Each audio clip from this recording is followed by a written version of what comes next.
श्री नानक पाद पंकज बंदन पाद पंकज बंदना सिमरो अंगद दोख निकंदना।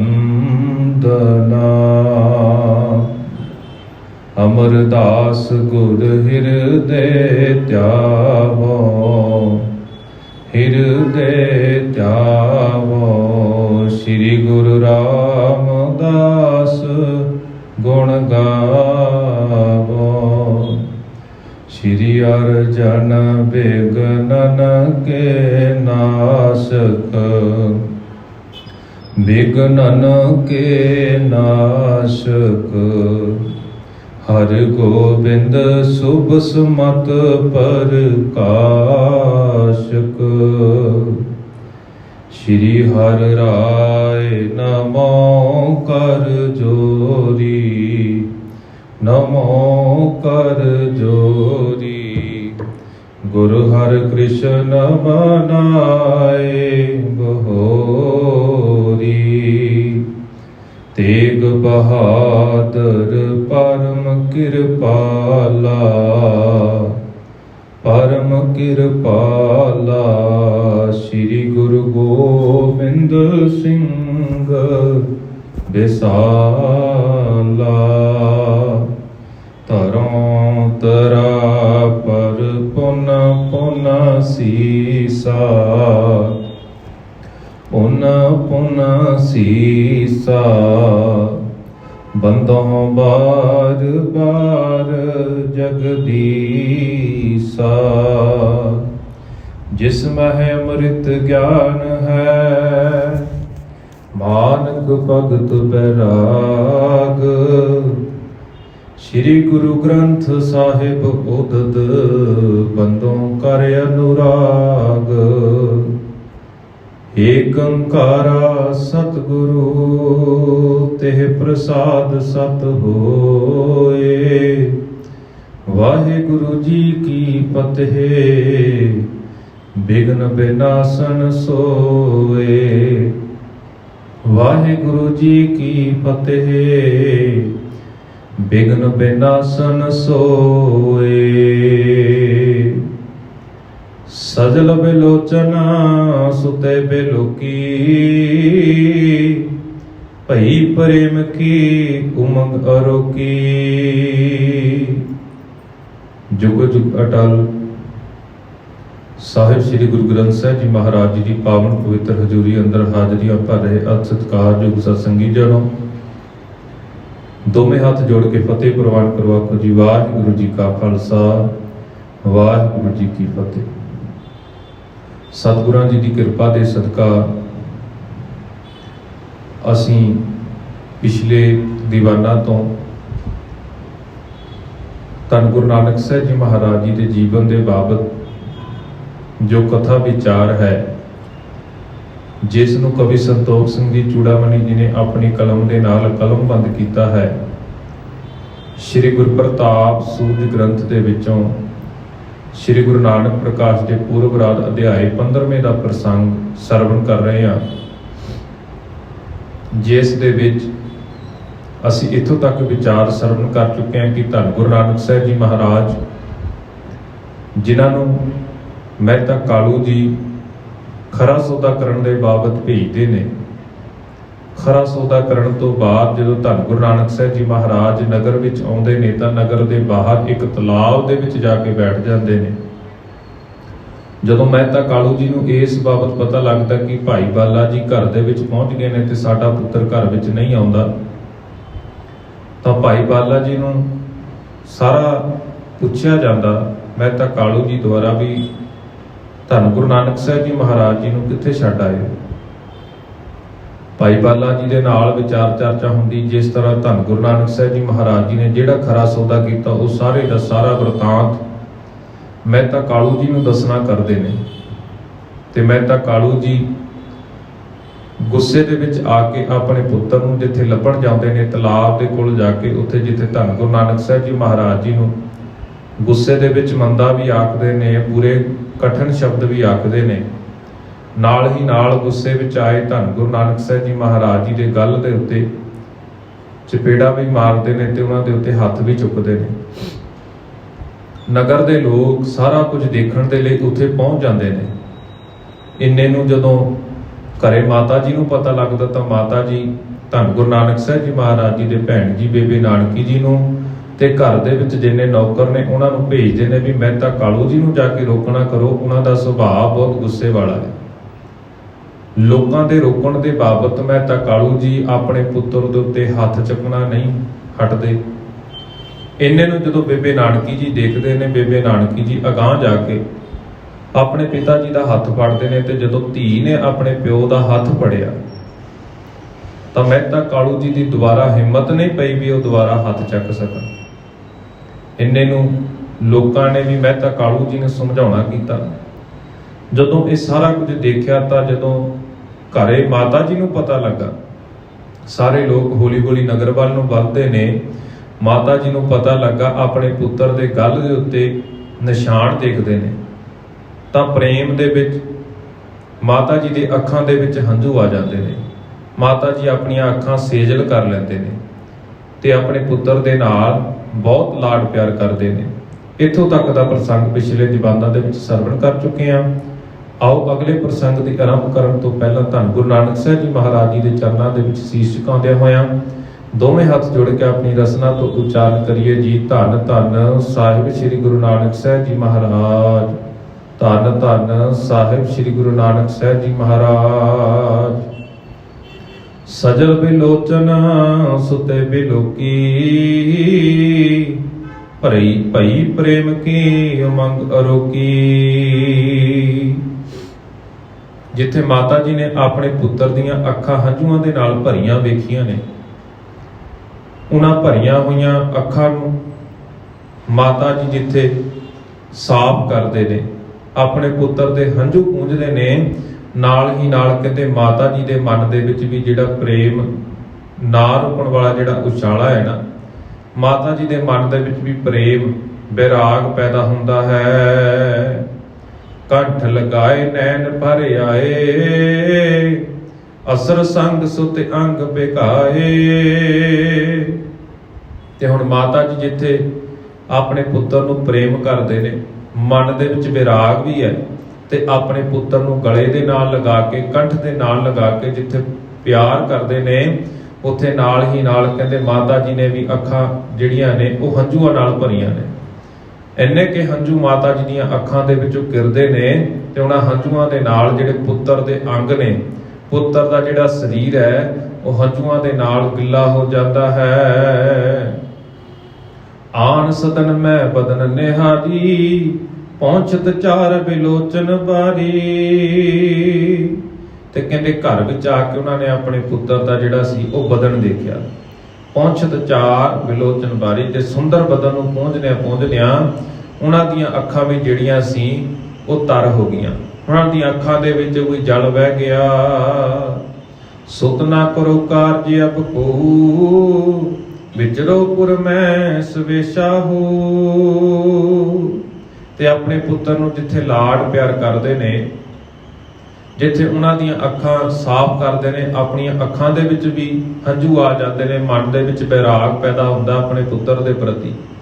ਤੇ ਨਾਲ ਹੀ ਨਾਲ ਆਪਣੇ ਪੁੱਤਰ ਨੂੰ ਲਾਡ ਪਿਆਰ ਕਰਦੇ ਆਖਦੇ ਨੇ ਕਿ ਹੇ ਮੇਰੇ ਪੁੱਤਰ, ਵੀ ਹੁਣ ਤੁਸੀਂ ਕੋਈ ਵੀ ਕੰਮ ਨਾ ਕਰੋ, ਕਹਿੰਦੇ ਨਗਰ ਦੇ ਵਿੱਚ ਆਪਣੀ ਇੱਛਾ ਦੇ ਅਨੁਸਾਰ ਚੱਲੋ ਫਿਰੋ, ਜੋ ਤੁਹਾਡਾ ਮਨ ਕਰਦਾ, ਜਿਹੋ ਜੀ ਤੁਹਾਡੀ ਇੱਛਾ ਹੈ ਉਸੇ ਇੱਛਾ ਦੇ ਅਨੁਸਾਰ ਤੁਸੀਂ ਆਪਣਾ ਜੀਵਨ ਨਿਰਵਾਹ ਕਰੋ। ਜੇ ਨਾ ਕਰੋਗੇ ਕੋ ਵਿਵਹਾਰਾ, ਨਹਿ ਬਿਖਰੇ ਕਛ ਹੋਏ ਨਰਾਰਾ।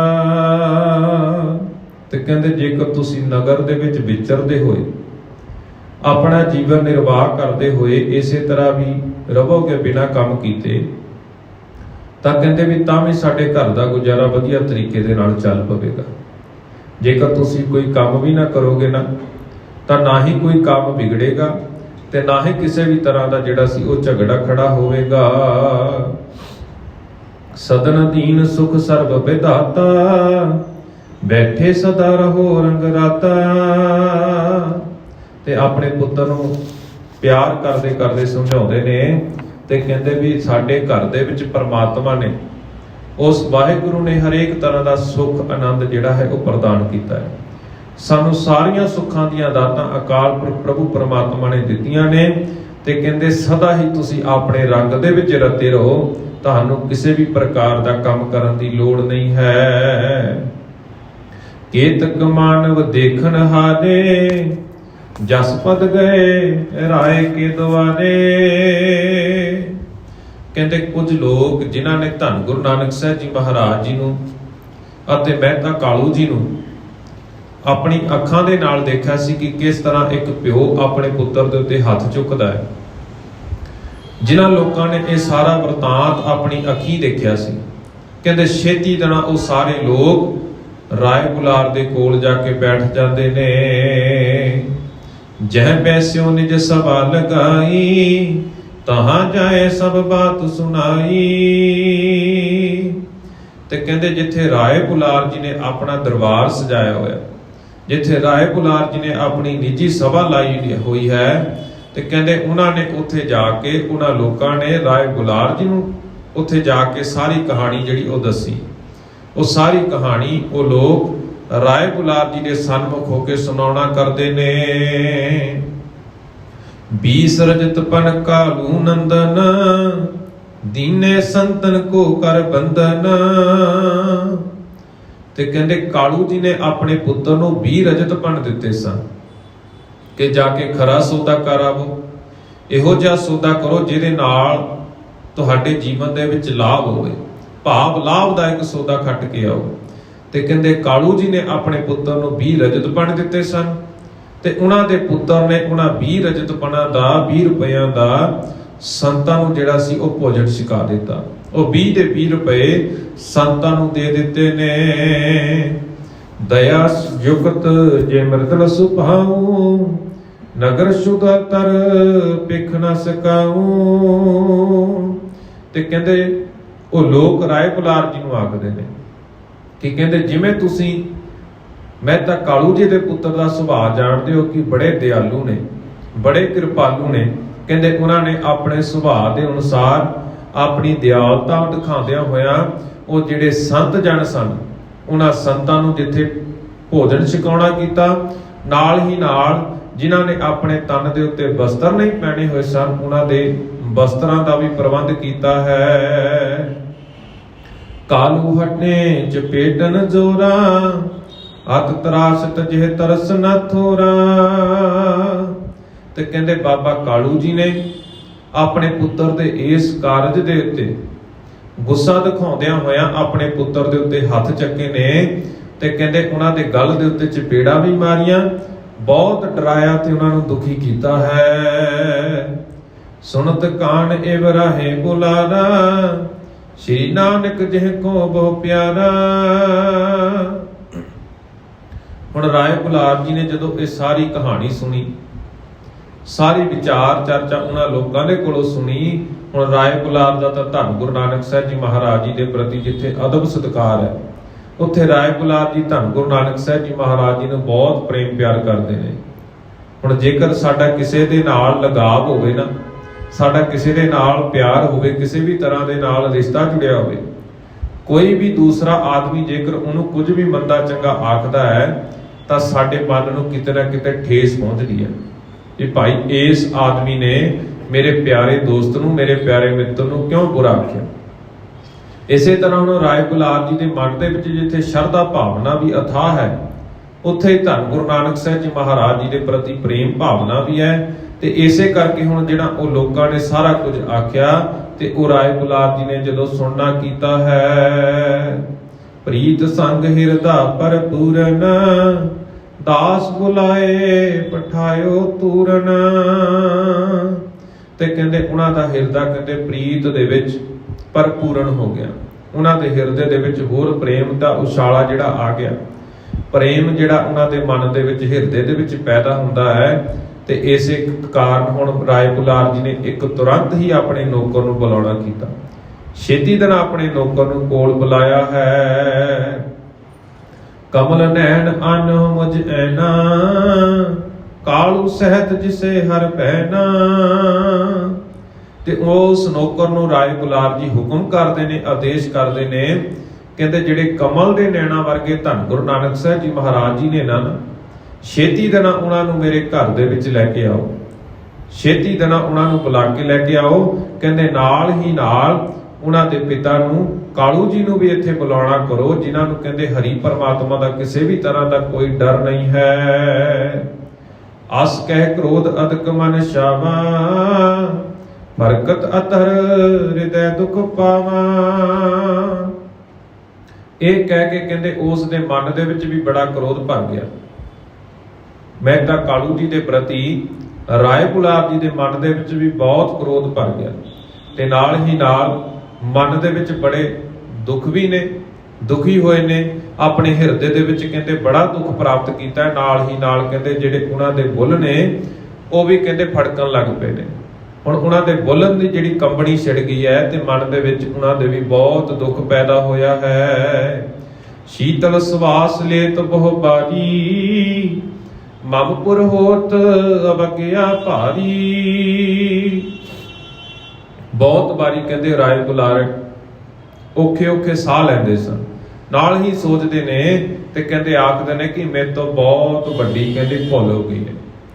ਹਾਲਾਂਕਿ ਹੱਥ ਮਹਿਤਾ ਕਾਲੂ ਜੀ ਨੇ ਚੁੱਕਿਆ ਸੀ, ਪਰ ਮਨ ਦੇ ਵਿੱਚ ਦੁੱਖ ਪੈਦਾ ਹੋ ਗਿਆ। ਮਨ ਦੇ ਵਿੱਚ ਇਹ ਸੋਚਦੇ ਨੇ, ਕਹਿੰਦੇ ਮੇਰੇ ਕੋਲੋਂ ਬਹੁਤ ਵੱਡੀ ਭੁੱਲ ਹੋਈ ਹੈ। ਕਲਾਵਾਨ ਕਲਹੀਨ ਕਿਰਪਾਲਾ, ਹਵੈ ਤਾਂ ਕੋ ਤ੍ਰਿਸ਼ਕਾਰ ਵਿਸਾਲਾ। ਤੇ ਮਨ ਦੇ ਵਿੱਚ ਸੋਚਦਾ ਕਹਿੰਦਾ ਵੀ ਜਿਹੜੇ ਐਨੇ ਕਲਾਵਾਨ ਨੇ, ਐਨੇ ਵੱਡੇ ਨੇ, ਜਿਨ੍ਹਾਂ ਦੀ ਕਲਪਨਾ ਰਹਿਤ ਅਤੇ ਕਿਰਪਾਲੂ ਨੇ, ਤੇ ਉਹਨਾਂ ਦੇ ਬਾਬਤ ਕਹਿੰਦੇ ਉਹਨਾਂ ਦਾ ਇੰਨਾ ਵੱਡਾ ਨਿਰਾਦਰ ਕੀਤਾ ਹੈ। ਲਾਗੇ ਮੁਝ ਸਰੀਰ ਸਭ ਦੋਸੂ, ਆਸ ਵਿਸੂਰ ਉਰ ਸਰਸਤ ਰੋਸੂ। ਤੇ ਕਹਿੰਦੇ ਇਹ ਸਾਰਾ ਕੁਝ ਜਿਵੇਂ ਉਹਨਾਂ ਦਾ ਨਿਰਾਦਰ ਹੋਇਆ ਨਾ, ਕਹਿੰਦਾ ਇਸ ਦੀ ਸਜ਼ਾ ਵੀ ਮੇਰੇ ਸਰੀਰ ਨੂੰ ਭੁਗਤਣੀ ਪੈਣਗੀ। ਸਾਰੇ ਦੋਸ਼ ਕਹਿੰਦਾ ਮੇਰੇ ਸਰੀਰ ਨੂੰ ਲੱਗਣਗੇ। ਅਸ ਵਿਸੂਰ ਉਰ ਸਰਸਤ ਰੋਸੂ, ਕਿ ਇਸ ਤਰ੍ਹਾਂ ਕਹਿੰਦਾ ਝੂਰਦਿਆਂ ਹੋਇਆਂ ਹਿਰਦੇ ਦੇ ਵਿੱਚ ਕਹਿੰਦੇ ਹੋਰ ਗੁੱਸਾ ਵੱਧ ਗਿਆ ਹੈ। ਸੁਖ ਸਾਗਰ ਕੋ ਲੈ ਕਰ ਦਾਸਾ, ਪਹੁੰਚਿਓ ਤਬ ਬੁਲਾਰ ਕੇ ਪਾਸਾ। ਤੇ ਹੁਣ ਸੁੱਖਾਂ ਦੇ ਸਾਗਰ ਧੰਨ ਗੁਰੂ ਨਾਨਕ ਸਾਹਿਬ ਜੀ ਮਹਾਰਾਜ ਜੀ ਨੂੰ ਜਿਹੜਾ ਨੌਕਰ ਲੈਣ ਵਾਸਤੇ ਗਿਆ ਸੀ, ਪਾਤਸ਼ਾਹ ਜੀ ਨੂੰ ਨਾਲ ਲੈ ਕੇ ਉਹ ਨੌਕਰ ਹੁਣ ਰਾਏ ਗੁਲਾਰ ਜੀ ਦੇ ਅੱਗੇ ਪੇਸ਼ ਹੁੰਦਾ ਹੈ।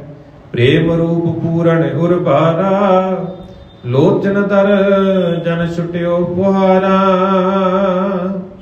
ਤੇ ਕਹਿੰਦੇ ਜਦੋਂ ਉਹ ਧੰਨ ਗੁਰੂ ਨਾਨਕ ਸਾਹਿਬ ਜੀ ਮਹਾਰਾਜ ਜੀ ਨੂੰ ਦੇਖਦਾ ਹੈ ਨਾ, ਹੁਣ ਰਾਏ ਗੁਲਾਰ ਜੀ ਦੇ ਜਿੱਥੇ ਮਨ ਦੇ ਵਿੱਚ ਗੁੱਸਾ ਵੀ ਹੈ, ਮਨ ਦੇ ਵਿੱਚ ਕ੍ਰੋਧ ਵੀ ਹੈ, ਉੱਥੇ ਧੰਨ ਗੁਰੂ ਨਾਨਕ ਸਾਹਿਬ ਜੀ ਮਹਾਰਾਜ ਜੀ ਦੇ ਪ੍ਰਤੀ ਪ੍ਰੇਮ ਵੀ ਹੈ, ਭਾਵਨਾ ਵੀ ਹੈ, ਤੇ ਅਥਾਹ ਸ਼ਰਧਾ ਵੀ ਹੈ। ਇਸ ਦੇ ਕਾਰਨ ਜਦੋਂ ਹੁਣ ਧੰਨ ਗੁਰੂ ਨਾਨਕ ਸਾਹਿਬ ਜੀ ਮਹਾਰਾਜ ਜੀ ਨੂੰ ਰਾਏ ਗੁਲਾਰ ਜੀ ਨੇ ਤੱਕਿਆ ਹੈ, ਕਿਉਂਕਿ ਰਾਏ ਗੁਲਾਰ ਖੁਦ ਧੰਨ ਗੁਰੂ ਨਾਨਕ ਸਾਹਿਬ ਜੀ ਮਹਾਰਾਜ ਜੀ ਨੂੰ ਰੱਬੀ ਜੋਤ ਮੰਨਦਾ ਹੈ। ਤੇ ਇਸ ਦੇ ਬਾਬਤ ਹੁਣ ਜਦੋਂ ਧੰਨ ਗੁਰੂ ਨਾਨਕ ਸਾਹਿਬ ਜੀ ਮਹਾਰਾਜ ਜੀ ਨੂੰ ਦੇਖਿਆ, ਤੇ ਕਹਿੰਦੇ ਉਹਨਾਂ ਦੀਆਂ ਅੱਖਾਂ ਦੇ ਵਿੱਚ ਵੀ ਕਹਿੰਦੇ ਇਸੇ ਤਰ੍ਹਾਂ ਹੰਝੂ ਆਉਣ ਲੱਗ ਪਏ, ਕਹਿੰਦੇ ਜਿਵੇਂ ਕੋਈ ਜਲ ਦਾ ਫੁਹਾਰਾ ਚੱਲ ਰਿਹਾ ਹੋਵੇ। ਭਏ ਜਲਜ ਤੇ ਜਲਦ ਸਜਲ ਸੋ, ਨਿਜ ਤਾਰਾ ਗੇਰਤ ਤਲ ਥਲ ਸੋ। ਤੇ ਕਹਿੰਦੇ ਕਮਲ ਰੂਪ ਨੇਤਰ ਬਦਲਾ ਸਮਾਨ ਜਲ ਦੀ ਕਹਿੰਦੇ ਆਪਣੀ ਜਲ ਧਾਰਾ ਨੂੰ ਹੇਠਾਂ ਧਰਤੀ ਤੇ ਡੇਗਦੇ ਨੇ। ਇੱਥੇ ਕਵੀ ਜੀ ਨੇ ਅਲੰਕਾਰ ਬੰਨਿਆ ਹੈ, ਕਹਿੰਦੇ ਜਿਵੇਂ ਬੱਦਲ ਪਾਣੀ ਦੇ ਨਾਲ ਭਰੇ ਹੋਣ ਨਾ, ਉਹਨਾਂ ਬੱਦਲਾਂ ਦੇ ਵਿੱਚੋਂ ਜਦੋਂ ਬਰਸਾਤ ਹੁੰਦੀ ਹੈ ਤਾਂ ਪਾਣੀ ਧਰਤੀ ਦੇ ਉੱਤੇ ਡਿੱਗਦਾ ਹੈ, ਬਹੁਤ ਜ਼ਿਆਦਾ ਗਿਣਤੀ ਦੇ ਵਿੱਚ ਪਾਣੀ ਧਰਤੀ ਦੇ ਉੱਤੇ ਡਿੱਗਦਾ। ਕਹਿੰਦੇ ਇਸੇ ਤਰ੍ਹਾਂ ਉਹਨਾਂ ਦੀਆਂ ਅੱਖਾਂ ਜਿਹੜੀਆਂ ਨੇ ਉਹ ਬੱਦਲਾਂ ਦੀ ਨਿਆਈ ਹੋ ਗਈਆਂ। ਜਿਵੇਂ ਬੱਦਲਾਂ ਦੇ ਵਿੱਚੋਂ ਪਾਣੀ ਤਿਲਕਦਾ ਹੈ ਧਰਤੀ ਦੇ ਉੱਤੇ, ਕਹਿੰਦੇ ਇਸੇ ਤਰ੍ਹਾਂ ਲਗਾਤਾਰ ਰਾਏ ਗੁਲਾਰ ਜੀ ਦੀਆਂ ਅੱਖਾਂ ਦੇ ਵਿੱਚ ਹੰਝੂ ਤੁਪ ਰਹੇ ਨੇ, ਹੰਝੂ ਬਹਿ ਰਹੇ ਨੇ, ਤੇ ਕਹਿੰਦੇ ਉਹ ਸਾਰੇ ਹੰਝੂ ਧਰਤੀ ਤੇ ਡਿੱਗਦੇ ਨੇ। ਤੂਰਨ ਤਜ ਕਰ ਉਠਿਓ ਪ੍ਰਿਅੰਕਾ, ਕਰ ਸਤਕਾਰ ਲੀਨ ਭਰਿਅੰਕਾ। ਕਹਿੰਦੇ ਛੇਤੀ ਦੇ ਨਾਲ ਰਾਏ ਗੁਲਾਰ ਜੀ ਨੇ ਆਪਣਾ ਪਲੰਘ ਛੱਡਿਆ, ਜਿਸ ਪਲੰਘ ਦੇ ਉੱਤੇ ਰਾਏ ਗੁਲਾਰ ਜੀ ਬਿਰਾਜਮਾਨ ਨੇ, ਬੈਠੇ ਹੋਏ ਨੇ। ਰਾਏ ਗੁਲਾਰ ਜੀ ਨੇ ਆਪਣਾ ਪਲੰਘ ਜਿਹੜਾ ਛੇਤੀ ਨਾਲ ਛੱਡਿਆ, ਤੇ ਉਸ ਪਲੰਗ ਤੋਂ ਉੱਠ ਕੇ ਕਹਿੰਦੇ ਆਦਰ ਕਰਕੇ ਧੰਨ ਗੁਰੂ ਨਾਨਕ ਸਾਹਿਬ ਜੀ ਮਹਾਰਾਜ ਜੀ ਨੂੰ ਆਪਣੇ ਗਲੇ ਨਾਲ ਲਗਾ ਕੇ ਕਹਿੰਦੇ ਉਹਨਾਂ ਨੂੰ ਆਪਣੇ ਕਲਾਵੇ ਵਿੱਚ ਲਿਆ ਹੈ। ਗਦ ਗਦ ਗਿਰਾ ਅਸਰ ਬਹਿ ਭਾਰੀ, ਅੰਗ ਪਿਕ ਹੋਏ ਕਰੁਣਾ ਧਾਰੀ। ਤੇ ਕਹਿੰਦੇ ਜਦੋਂ ਹੁਣ ਧੰਨ ਗੁਰੂ ਨਾਨਕ ਸਾਹਿਬ ਜੀ ਮਹਾਰਾਜ ਜੀ ਨੂੰ ਆਪਣੇ ਕਲਾਵੇ ਦੇ ਵਿੱਚ ਲਿਆ, ਧੰਨ ਗੁਰੂ ਨਾਨਕ ਸਾਹਿਬ ਜੀ ਮਹਾਰਾਜ ਜੀ ਦੇ ਪ੍ਰਤੀ ਪ੍ਰੇਮ ਭਾਵਨਾ ਦੇ ਨਾਲ ਜਿੱਥੇ ਉਹਨਾਂ ਦੇ ਮਨ ਦੇ ਵਿੱਚ ਬੈਰਾਗ ਵੀ ਪੈਦਾ ਹੋ ਰਿਹਾ, ਕਹਿੰਦੇ ਇਸੇ ਤਰ੍ਹਾਂ ਜਦੋਂ ਉਹਨਾਂ ਦੀਆਂ ਅੱਖਾਂ ਦੇ ਵਿੱਚ ਭਾਰੂ ਹੰਝੂ ਵਹਿ ਰਹੇ ਨੇ ਤੇ ਇਸੇ ਤਰ੍ਹਾਂ ਕਹਿੰਦੇ ਉਹਨਾਂ ਨੂੰ ਪਿਆਰ ਨੂੰ ਧਾਰਨ ਕਰਕੇ ਅੰਗ ਅੰਗ ਗਿੱਲੇ ਕਰ ਦਿੱਤੇ। ਜਿਵੇਂ ਮਾਤਾ ਜੀ ਦੇ ਮਨ ਦੇ ਵਿੱਚ ਵੀ ਬੈਰਾਗ ਪੈਦਾ ਹੋਇਆ, ਆਪਣੇ ਪੁੱਤਰ ਦੀਆਂ ਅੱਖਾਂ ਜਿੱਥੇ ਸਾਫ਼ ਕਰਦੇ ਨੇ, ਮਨ ਦੇ ਵਿੱਚ ਪੁੱਤਰ ਦੇ ਨਾਲ ਜਿੱਥੇ ਇੰਨਾ ਪ੍ਰੀਤ ਹੈ ਪਿਆਰ ਹੈ, ਉੱਥੇ ਜਦੋਂ ਬੈਰਾਗ ਆ ਗਿਆ ਤੇ ਉਹ ਅੱਖਾਂ ਧੰਨ ਗੁਰੂ ਨਾਨਕ ਸਾਹਿਬ ਜੀ ਮਹਾਰਾਜ ਜੀ ਦੀਆਂ ਸਾਫ਼ ਕਰਦੇ ਨੇ ਤੇ ਆਪਣੀਆਂ ਅੱਖਾਂ ਦੇ ਵਿੱਚ ਵੀ ਹੰਝੂ ਚੋਪੇ ਨੇ। ਤੇ ਜਦੋਂ ਗਲ ਦੇ ਨਾਲ ਲਗਾਇਆ ਉਹਨਾਂ ਹੰਝੂਆਂ ਦੇ ਨਾਲ ਧੰਨ ਗੁਰੂ ਨਾਨਕ ਸਾਹਿਬ ਜੀ ਮਹਾਰਾਜ ਜੀ ਦਾ ਸਰੀਰ ਵੀ ਜਿਹੜਾ ਅੰਗ ਸੀ, ਅੰਗ ਨੇ ਉਹ ਗਿੱਲੇ ਹੋ ਗਏ।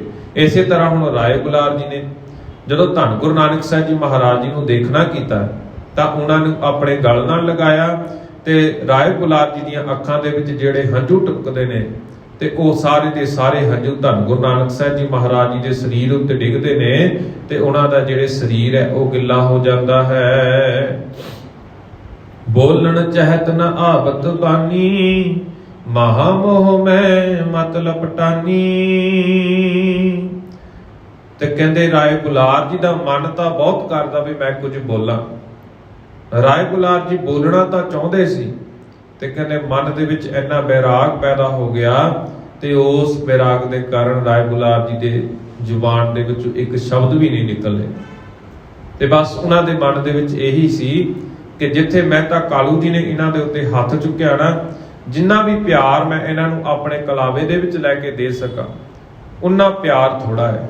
ਰਾਏ ਗੁਲਾਰ ਜੀ ਦੇ ਜੀਵਨ ਦੇ ਵਿੱਚ ਧੰਨ ਗੁਰੂ ਨਾਨਕ ਸਾਹਿਬ ਜੀ ਮਹਾਰਾਜ ਜੀ ਦੇ ਪ੍ਰਤੀ ਸ਼ਰਧਾ ਤੇ ਇਸ ਦੇ ਨਾਲ ਉਹਨਾਂ ਨੂੰ ਗਲੇ ਦੇ ਨਾਲ ਲਾ ਕੇ ਕਲਾਵੇ ਦੇ ਨਾਲ ਲਾ ਕੇ ਰਾਏ ਗੁਲਾਰ ਜੀ ਅਥਾਹ ਪਿਆਰ ਦਿੰਦੇ ਨੇ। ਨਿਕਟ ਜੇ ਨਰ ਕਰੁਣਾ ਮਨ ਠਾਨੇ, ਕਾਲੂ ਕੋ ਕੁਸ਼ੀਲ ਪਹਿਚਾਨੇ।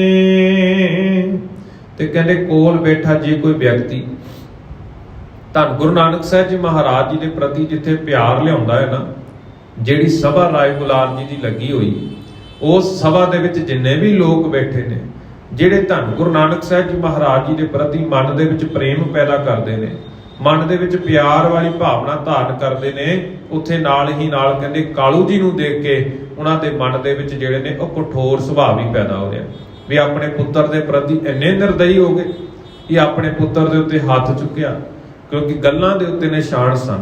ਉਹ ਸਾਰਾ ਕੁਝ ਦੇਖਦੇ ਦੇਖਦੇ ਉਹਨਾਂ ਲੋਕਾਂ ਦੇ ਮਨਾਂ ਦੇ ਵਿੱਚ ਜਿੱਥੇ ਪਾਤਸ਼ਾਹ ਜੀ ਦੇ ਪ੍ਰਤੀ ਪ੍ਰੇਮ ਪਿਆਰ ਹੈ, ਉੱਥੇ ਧੰਨ ਗੁਰੂ ਨਾਨਕ ਸਾਹਿਬ ਜੀ ਮਹਾਰਾਜ ਜੀ ਦੇ ਜਿਹੜੇ ਪਿਤਾ ਜੀ ਨੇ ਬਾਬਾ ਕਾਲੂ ਜੀ, ਉਹਨਾਂ ਦੇ ਪ੍ਰਤੀ ਕਹਿੰਦੇ ਬੜਾ ਕਰੜਾ ਸੁਭਾਅ ਜਿਹੜਾ ਉਹਨਾਂ ਨੇ ਧਾਰਨ ਕੀਤਾ ਹੈ। ਰਾਏ ਸੁਨਾਏ ਬਚਨ ਕਹਿ ਨਿੰਦੇ, ਕਰੂਰ ਕਰਮ ਕੀਨੋ ਮਨ ਬਿੰਦੇ। ਤੇ ਹੁਣ ਰਾਏ ਗੁਲਾਰ ਜੀ ਬਚਨ ਕਹਿ ਕੇ ਬੜੀ ਨਿੰਦਿਆ ਕਰ ਰਹੇ ਨੇ ਧੰਨ ਗੁਰੂ ਨਾਨਕ ਸਾਹਿਬ ਜੀ ਮਹਾਰਾਜ ਜੀ ਦੇ ਪਿਤਾ ਜੀ ਦੇ ਪ੍ਰਤੀ। ਜਿੱਥੇ ਰਾਏ ਗੁਲਾਰ ਜੀ ਨੇ ਪਹਿਲਾਂ ਵੀ ਗਾਹੇ ਬਗਾਹੇ ਮਹਿਤਾ ਕਾਲੂ ਜੀ ਨੂੰ ਸਮਝਾਉਣਾ ਕੀਤਾ ਸੀ ਵੀ ਆਪਣੇ ਪੁੱਤਰ ਦੇ ਕੋਲੋਂ ਕਿਸੇ ਤਰ੍ਹਾਂ ਦਾ ਕੰਮ ਨਹੀਂ ਕਰਾਉਣਾ, ਹਰੇਕ ਤਰ੍ਹਾਂ ਦਾ ਸੁੱਖ ਉਹਨਾਂ ਨੂੰ ਪ੍ਰਦਾਨ ਕਰਨਾ। ਜੇਕਰ ਤੁਹਾਡੇ ਕੋਲ ਕਿਸੇ ਵੀ ਤਰ੍ਹਾਂ ਦੀ ਸ਼ਮਤਾ ਨਹੀਂ ਹੈ ਵੀ ਤੁਸੀਂ ਆਪਣੇ ਪੁੱਤਰ ਦੀ ਪਰਵਰਿਸ਼ ਨਹੀਂ ਕਰ ਸਕਦੇ, ਤਾਂ ਜਿਸ ਵੀ ਚੀਜ਼ ਦੀ ਲੋੜ ਹੈ ਤੁਸੀਂ ਮੇਰੇ ਘਰ ਦੇ ਵਿੱਚੋਂ ਲੈ ਕੇ ਜਾ ਸਕਦੇ ਹੋ, ਤੁਸੀਂ ਮੇਰੇ ਕੋਲੋਂ ਲੈ ਕੇ ਜਾ ਸਕਦੇ ਹੋ। ਵਧੀਆ ਤਰੀਕੇ ਦੀ ਪੋਸ਼ਾਕਾਂ, ਵਧੀਆ ਵਸਤਰ, ਵਧੀਆ ਤਰੀਕੇ ਦਾ ਖਾਣਾ, ਮਨ ਭਾਉਂਦਾ ਖਾਣਾ ਇਹਨਾਂ ਨੂੰ ਤੁਸੀਂ ਰੋਜ਼ਾਨਾ ਖਿਲਾਉਣਾ ਹੈ ਤੇ ਇਹਨਾਂ ਨੂੰ ਜੀਵਨ ਦੇ ਵਿੱਚ ਸੁੱਖ ਦੇਣਾ। ਕਿ ਹੁਣ ਰਾਏ ਗੁਲਾਰ ਜੀ ਨੇ ਗਾਹੇ ਬਗਾਹੇ ਪਹਿਲਾਂ ਵੀ ਮਹਿਤਾ ਕਾਲੂ ਜੀ ਨੂੰ ਸਮਝਾਉਣਾ ਕੀਤਾ ਸੀ ਤੇ ਜਦੋਂ ਹੁਣ ਮਹਿਤਾ ਕਾਲੂ ਜੀ ਨੇ ਉਹਨਾਂ ਦੇ ਵਚਨ ਨਹੀਂ ਮੰਨੇ ਤਾਂ ਹੁਣ ਰਾਏ ਗੁਲਾਰ ਜੀ ਦੇ ਮਨ ਦੇ ਵਿੱਚ ਵੀ ਕ੍ਰੋਧ ਆ ਗਿਆ। ਜਦੋਂ ਕ੍ਰੋਧ ਪੈਦਾ ਹੋ ਗਿਆ ਤੇ ਬਾਬਾ ਕਾਲੂ ਜੀ ਨੂੰ ਆਖਦੇ ਨੇ, ਕਹਿੰਦੇ ਤੁਸੀਂ ਬਹੁਤ ਮਾੜਾ ਕੰਮ ਕੀਤਾ ਹੈ। ਨੀਲ ਕਪੋਲ ਬਿਲੋਕਤ ਲੋਚਨ, ਮ੍ਰਿਦੁਲ ਲਖੇ ਕਰ ਅਸਰੂ ਮੋਚਨ। ਤੇ ਗੱਲਾਂ ਤੇ ਪਏ ਨੀਲ ਵੇਖੇ ਜਦੋਂ ਨਾ ਰਾਏ ਗੁਲਾਰ ਜੀ ਜਦੋਂ ਗੱਲਾਂ ਤੇ ਪਏ ਨੀਲ ਵੇਖਦੇ ਨੇ ਆਪਣੀਆਂ ਅੱਖਾਂ ਦੇ ਨਾਲ ਵੇਖਦੇ ਨੇ ਤੇ ਕਹਿੰਦੇ ਕੋਮਲ ਸਮਝ ਕੇ ਅੱਖਾਂ ਦੇ ਵਿੱਚੋਂ ਹੰਝੂ ਕੇਰਦਾ ਹੈ। ਧਰ ਧੀਰਜ ਔਰ ਰਾਏ ਬੁਲਾਡੂ ਪਰਖ ਸਮਰਖੇ ਕੀਨੇ ਉਚਾਰੂ। ਤੇ ਕਹਿੰਦੇ ਰਾਏ ਬੁਲਾਰ ਨੇ ਹਿਰਦੇ ਦੇ ਵਿੱਚ ਧੀਰਜ ਧਰ ਕੇ ਕਠੋਰ ਬਚਨ ਹੁਣ ਗੁੱਸੇ ਨਾਲ ਕਹੇ ਨੇ। ਕਾਲੂ ਕਲਹੀ ਕਰੂਰ ਕਠੋਰਾ ਏਕ ਨ ਮਾਨਿਓ ਤੈ ਬਚ ਮੋਰਾ। ਤੇ ਧੰਨ ਗੁਰੂ ਨਾਨਕ ਸਾਹਿਬ ਜੀ ਮਹਾਰਾਜ ਜੀ ਦੇ ਪ੍ਰਤੀ ਹੁਣ ਰਾਏ ਬੁਲਾਰ ਜਿੱਥੇ ਮਨ ਦੇ ਵਿੱਚ ਪ੍ਰੇਮ ਭਾਵਨਾ ਰੱਖਦੇ ਨੇ, ਉੱਥੇ ਨਾਲ ਹੀ ਨਾਲ ਹੁਣ ਮਨ ਦੇ ਵਿੱਚ ਗੁੱਸਾ ਹੈ ਧੰਨ ਗੁਰੂ ਨਾਨਕ ਸਾਹਿਬ ਜੀ ਮਹਾਰਾਜ ਜੀ ਦੇ ਪਿਤਾ ਦੇ ਪ੍ਰਤੀ। ਉਹਨਾਂ ਦੇ ਪਿਤਾ ਜੀ ਨੂੰ ਮਹਿਤਾ ਕਾਲੂ ਜੀ ਨੂੰ ਜਿਹੜੇ ਰਾਏ ਬੁਲਾਰ ਦੇ ਕੋਲ ਪਟਵਾਰੀ ਜੀ ਕਾਰਜ ਕਰਦੇ ਨੇ, ਪਟਵਾਰੀ ਦਾ ਕੰਮ ਕਾਜ ਕਰਦੇ ਨੇ, ਤੇ ਰਾਏ ਬੁਲਾਰ ਹੁਣ ਮਨ ਦੇ ਵਿੱਚ ਕਠੋਰ ਸ਼ਬਦ ਮਹਿਤਾ ਕਾਲੂ ਜੀ ਨੂੰ ਆਖਦਾ ਹੈ। ਇੱਥੋਂ ਤੱਕ ਦਾ ਪ੍ਰਸੰਗ ਅੱਜ ਦੇ ਦੀਵਾਨਾਂ ਦੇ ਵਿੱਚ ਸਰਵਣ ਕਰ ਚੁੱਕੇ ਹਾਂ। ਹੁਣ ਰਾਏ ਬੁਲਾਰ ਮਹਿਤਾ ਕਾਲੂ ਜੀ ਨੂੰ ਕੀ ਕਠੋਰ ਬਚਨ ਗੁੱਸੇ ਭਰੇ ਸ਼ਬਦ ਆਖਦੇ ਨੇ, ਉਹ ਵਿਚਾਰਾਂ ਅਸੀਂ ਰਹਿੰਦੇ ਦੀਵਾਨਾਂ ਕੱਲ ਦੇ ਦੀਵਾਨਾਂ ਦੇ ਵਿੱਚ ਸਰਵਣ ਕਰਾਂਗੇ। ਵਿਚਾਰਾਂ ਕਰਦਿਆਂ ਭੁੱਲਾਂ ਚੁੱਕਾ ਹੋ ਜਾਣੀਆਂ ਸੁਭਾਵਿਕ ਨੇ। ਗੁਰੂ ਅਤੇ ਗੁਰੂ ਦੀ ਸੰਗਤ ਬਖਸ਼ਣਯੋਗ ਹੈ। ਬਖਸ਼ਿਆ ਹੋਇਆ ਫਤਿਹ ਪ੍ਰਵਾਨ ਕਰੋ। ਆਖੋ ਜੀ ਵਾਹਿਗੁਰੂ ਜੀ ਕਾ ਖਾਲਸਾ ਵਾਹਿਗੁਰੂ ਜੀ ਕੀ ਫਤਿਹ।